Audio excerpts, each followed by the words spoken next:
কারেন্টের লোডশেডিং আমাদের বর্তমান সরকারে খালি ডিমের খোসাটা পাইছে বাংলাদেশে, ডিমের কুসুম পায় নাই, ডিমের কুসুম পায় নাই। কারণ এই ডিমের খোসাটা এখন পূর্ণ করতে হলে ওর টাইম লাগবে।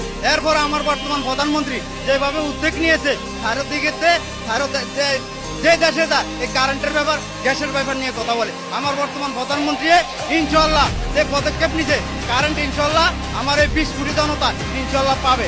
কারণ আপনি দেখেছেন কারেন্ট নাই কেন, এটা হান্ডি বাতিল নামে, গ্যাস নাই কেন হান্ডি বাতিল না, কিন্তু আমরা যে গ্যাস পাইছি আজ 2 দিন আগেও গ্যাস পাইছি, কারণ গ্যাসের যে ফিল্টারটা এটা বাস্ট হয়ে গেছিল, এটা এখন ইনশাল্লাহ সবাই ঠিক না করতে আছে, ইনশাল্লাহ গ্যাসও আমরা পাবো, গ্যাসের লাইনও করতে আছে।